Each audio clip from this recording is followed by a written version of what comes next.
Bismillahirrahmanirrahim. Our today's topic is standard enthalpies. Standard enthalpies, there are different type of standard enthalpies like enthalpy change, standard enthalpy change है, enthalpy of formation है हमारे पास. इसी तरह standard enthalpy of reaction है, change in reactions है. इसी तरह हमारे पास क्या है कि एक minute, enthalpy of reactions, enthalpy of formation, ये सारी हमारे पास क्या है, स्टैंडर्ड इंथाल्पीज है. इंथाल्पी किसको कहते हैं? इंथाल्पी हीट कंटेंट को कहते हैं कि कोई भी एलिमेंट, कोई भी मॉलिक्यूल, कोई भी मटेरियल, कोई भी सब्सटेंस, उसके अंदर कितनी एनर्जी मौजूद है, इसको हम इंथाल्पी कहते हैं. इसको डेल्टा एच से रिप्रेजेंट किया जाता है. अगर हम चेंज इन एंथैल्पी को एक्सप्लेन करें तो change in enthalpy is represented by delta H. Standard enthalpy change हमारे पास क्या होता है? That is the change in enthalpy measured at room temperature, that is 298 Kelvin या 25 degree centigrade and 1 atmospheric pressure when the reactants and products are in their standard like neutral state is called the standard enthalpy change. अगर हम किसी molecule का, किसी atom का या किसी भी एलिमेंट का चेंज इन एंथैल्पी, मतलब उसकी एनर्जी में कोई चेंज आ रही है, उसकी हीट कंटेंट में कोई चेंज आ रहा है, किस पे? रूम टेम्परेचर पे. रूम टेम्परेचर 25 डिग्री सेंटीग्रेड है and atmospheric pressure that is 1 atmosphere. So हमारे पास जो रिएक्टेंट्स होंगे, जो मॉलिक्यूल्स होंगे, जो एलिमेंट्स होंगे, वो न्यूट्रल स्टेट में होंगे, वो अपनी स्टैंडर्ड स्टेट में होंगे. और इसको हम क्या कहते हैं? स्टैंडर्ड एंथैल्पी चेंज कहते हैं. हमारे पास क्या है, हम क्यों ये कहते हैं? ये हम इसलिए कहते हैं ताकि हम कोई केमिकल रिएक्शन करना चाहे तो हम एक ऑर्बिट्रली वैल्यू लेते हैं कि ऑर्बिट्रली हमारे पास कोई वैल्यू जो है वो स्टैंडर्ड होनी चाहिए. तो स्टैंडर्ड को हम यहाँ पे कंडीशंस के लिहाज से देखते हैं. जब रूम टेम्परेचर पे कोई एलिमेंट, मॉलिक्यूल, आयन या कोई भी सब्सटेंस जिसकी एनर्जी आपके पास जीरो हो, ठीक है, तो वो हमारे पास उसके स्टैंडर्ड स्टेट होते हैं. लाइक यहाँ पे कंडीशंस हमारे पास क्या है? That are the condition of room temperature and atmospheric pressure. और मोस्टली एलिमेंट्स क्या होते हैं या मॉलिक्यूल्स क्या होते हैं? वो स्टैंडर्ड स्टेट में लाइक रूम टेम्परेचर पे उनकी एनर्जी जो है, एंथैल्पी जो है, वो जीरो होती है. इसलिए वो हमारे पास अपनी एलिमेंटल स्टेट में एग्जिस्ट कर सकते हैं, उसमें खुद ब खुद कोई चेंज नहीं आता. इसको हम रिप्रेजेंट करते हैं डेल्टा एच नॉट से या डेल्टा एच नॉट 298. 298 मींस कि रूम टेम्परेचर पे हमारे पास चेंज इन एंथैल्पी ये होगा. ठीक है. This implies that all the substance involved in the reaction are their normal and neutral state. जब हमारे पास क्या हो, कोई सारे मॉलिक्यूल्स जो केमिकल रिएक्शन में हिस्सा लेते हैं वो न्यूट्रल स्टेट में हो eight 298 Kelvin and 1 atmospheric state. So this state will be known as their standard state. Like हम कोई केमिकल रिएक्शन करना चाहते हैं between hydrogen and oxygen and liquid water के दरमियान में, सो हमारे पास ये अपने स्टैंडर्ड स्टेट में ही रहते हैं रूम टेम्परेचर पे. लाइक हाइड्रोजन और ऑक्सीजन गैसियस स्टेट में होगा और वो दोनों रिएक्शन करके टू मॉलिक्यूल ऑफ वाटर देंगे लिक्विड स्टेट में. लाइक इसकी स्टेट हाइड्रोजन हमें पता है गैसियस स्टेट में है. सिमिलरली हमें ऑक्सीजन का भी पता है कि ये गैसियस स्टेट में है. तो अगर हम इसको रूम टेम्परेचर पे ऑब्जर्व करना चाहते हैं तो इस केमिकल रिएक्शन में ये दोनों किस स्टेट में रहेंगे? गैसियस स्टेट में ही रहेंगे, जबकि पानी इसी रिएक्शन में हमारे पास लिक्विड स्टेट में रहेगा.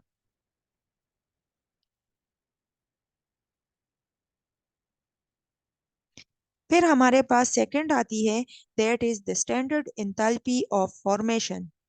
It is defined as the heat change that results when one mole of a compound is formed from its element when all the reactants and products are at their standard state.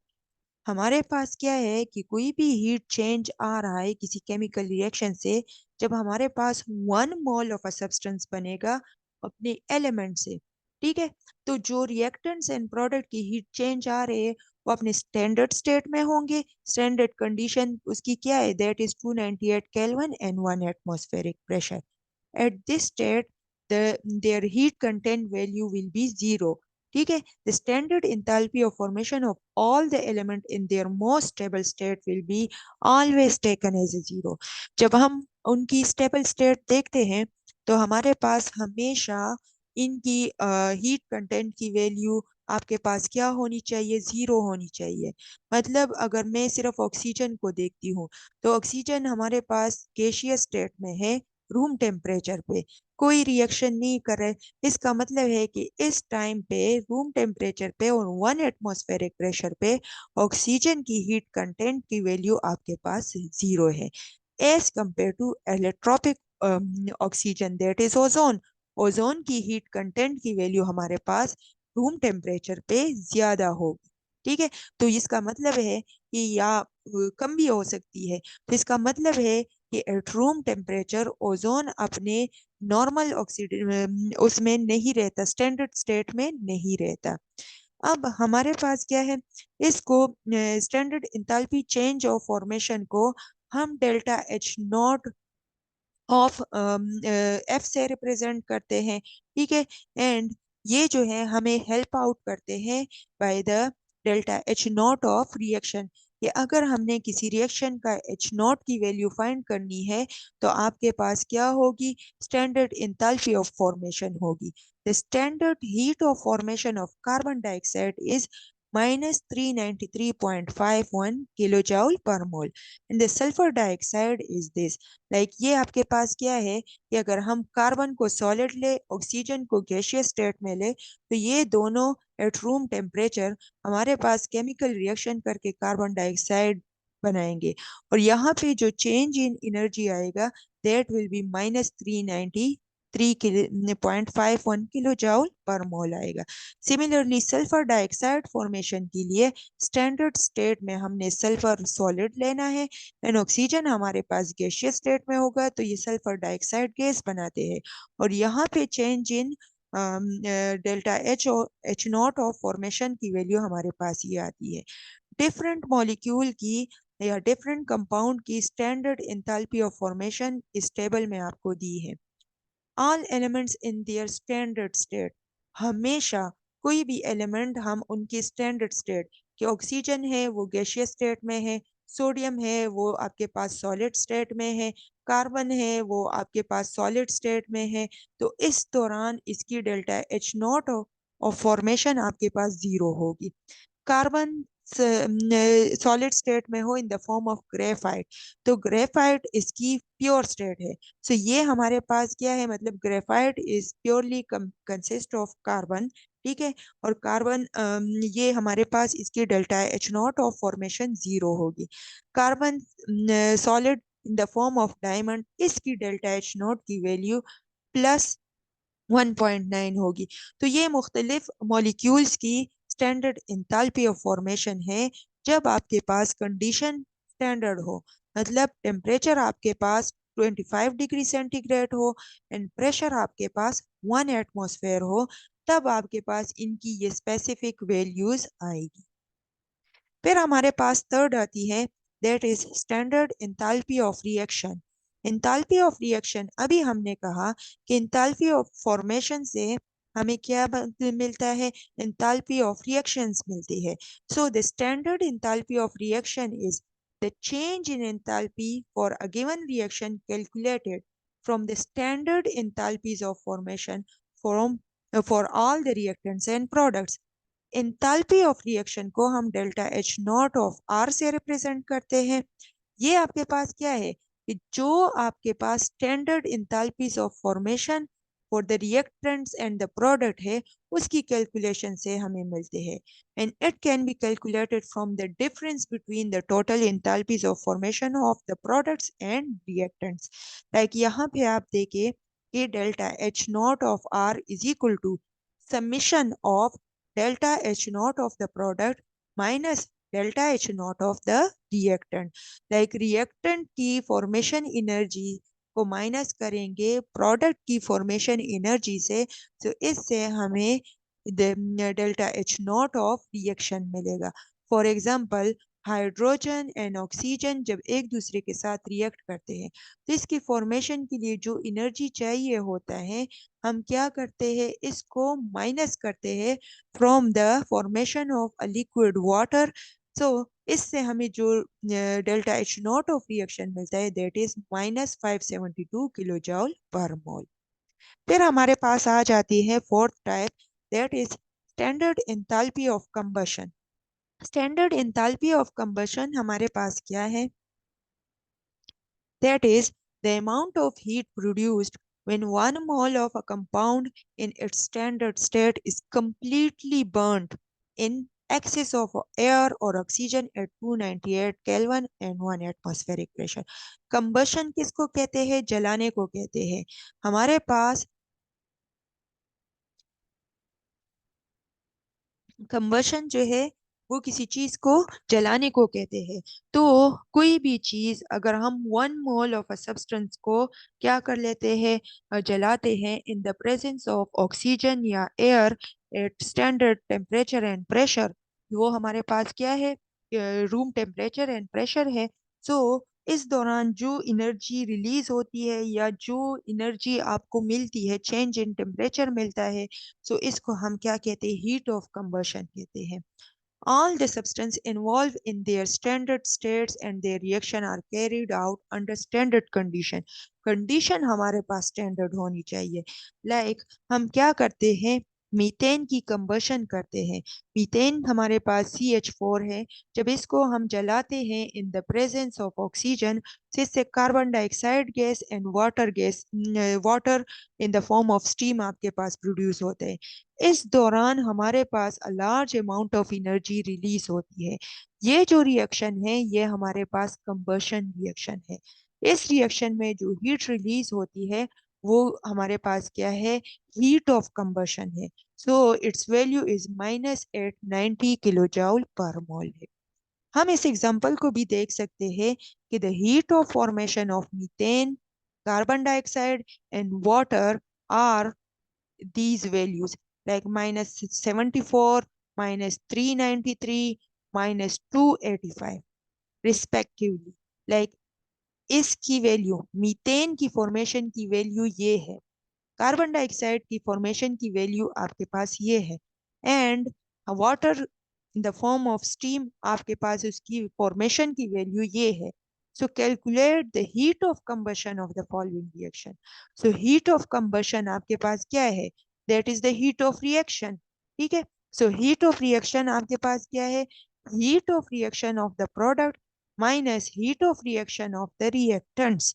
सो हमारे पास the heat of combustion will be equal to heat of formation of carbon dioxide plus 2 molecule of heat of formation of water. ठीक है, carbon dioxide आपके पास 1 है, water आपके पास 2 है। Similarly methane की formation के लिए हमारे पास ये वैल्यू है, लेकिन ऑक्सीजन हमारे पास स्टैंडर्ड स्टेट में इसकी ऑर्बिट्रली वैल्यू हमारे पास 0 होती है। ठीक है, सो हमारे पास इससे वैल्यू आ जाएगी -965.12 +74 आ जाएगी। ठीक है, इन सब को हम कैलकुलेट कर लेते हैं किलो जूल पर मोल। जब आप -965 से +74 माइनस कर लेंगे तो इससे हमारे पास वैल्यू आएगी 890.27 किलो जूल। यहाँ पे देखिए हीट ऑफ कंबशन की वैल्यू यहाँ पे भी 890 है। ठीक है, सो मीथेन की कंबशन से हमेशा हमें ये वैल्यू मिलेगी, और ये वैल्यू हमने फाइंड की by using their standard enthalpy of formation.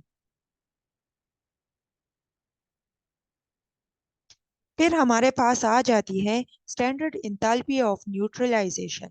Neutralisation reaction आपके पास क्या होते हैं, जब एसिड बेस के साथ रिएक्ट करते हैं एंड वाटर एंड साल्ट बनाते हैं, इस रिएक्शन को न्यूट्रलाइजेशन रिएक्शन कहते हैं। इसमें आपके पास एनर्जी रिलीज भी हो सकती है, एनर्जी एब्जॉर्ब भी हो सकती है। सो The amount of heat evolved when 1 mole of hydrogen ion from an acid react with 1 mole of hydroxide ion from a base to form 1 mole of a water. It is known as a standard enthalpy of neutralization. जब strong acid strong base के साथ reaction करता है और completely ionised हो जाता है, so the reaction between such acids are given below. हमारे पास ये रिएक्शन है, हाइड्रोक्साइड हाइड्रोजन आयन के साथ रिएक्शन करके वाटर बना लेते। इस दौरान जो एनर्जी रिलीज होती है वो मोस्टली हमारे पास क्या है, that is -57.4 kilo joule per मोल। हमारे पास हमेशा strong acid and strong base की न्यूट्रलाइजेशन रिएक्शन की वैल्यू आपके पास क्या आएगी, जो चेंज इन एंथैल्पी आपके पास आती है, that will be always equal to -57.4 kilo joule per mole. फिर हमारे पास एक आ जाती है bond dissociation energy. Bond dissociation energy को BDE से भी हम रिप्रेजेंट करते हैं। It depend upon the bond strength. जितना आपके पास कोई बॉन्ड स्ट्रॉन्ग होगा उतनी डिसोसिएशन एनर्जी आपके पास ज्यादा होगी। जितना आपके पास पोलैरिटी ज्यादा होगी तो उतनी ही आपके पास डिसोसिएशन एनर्जी ज्यादा होगी, या इलेक्ट्रोनेगेटिविटी की वजह से भी आपके पास डिसोसिएशन एनर्जी उस पे इफेक्ट करती है। मल्टीपल बॉन्ड्स भी बॉन्ड डिसोसिएशन एनर्जी को एक्सप्लेन कर सकते हैं। अगर सिंगल बॉन्ड होगा उसकी एनर्जी ज्यादा होगी, ठीक है, सबसे ज्यादा होगी, क्योंकि उसने सिंगल कोवेलेंट बॉन्ड बनाया होता है। डबल बॉन्ड हो तो उसमें हमारे पास क्या है, पाई बॉन्ड्स होते हैं, तो वो थोड़े से वीक होते हैं, ठीक है। इसी तरह अगर ट्रिपल बॉन्ड हो तो ट्रिपल बॉन्ड की वजह से फिर थोड़ी सी स्ट्रेंथ बढ़ जाती है, जैसे कि अल्काइंस। सो हमारे पास bond dissociation energy of alkene is less than alkynes is less than alkanes, क्योंकि अल्केन्स में आपके पास कोई पाई बॉन्ड्स नहीं है, इसलिए उसकी डिसोसिएशन एनर्जी ज्यादा है। लेकिन अल्काइंस में आपके पास दो पाई बॉन्ड्स है जो साइलेंड्रिकली सिमेट्रिकल होते हैं, इसलिए इसकी एनर्जी भी ज्यादा है। लेकिन अल्कीन्स की एनर्जी हमारे पास कम होती है। सो हम बॉन्ड डिसोसिएशन एनर्जी को एक्सप्लेन करें, it is defined as the enthalpy change taking place when a particular bond is broken at 298 Kelvin. So the bond dissociation energy of hydrogen is 436 kilojoule per mole and oxygen is 499 kilojoule per mole. हमारे पास क्या थी, ये जो है some energy changes थी कि आप कोई केमिकल रिएक्शन करना चाहते हैं, या आप जो है कोई फॉर्मेशन करना चाहते हैं, या आप कोई न्यूट्रलाइजेशन रिएक्शन करना चाहते हैं, या कोई भी डिसोसिएशन एनर्जी के बारे में डिस्कस करना चाहते हैं, ठीक है। सो ये हमारे पास क्या था, सम एंथैल्पी ऑफ रिएक्शंस।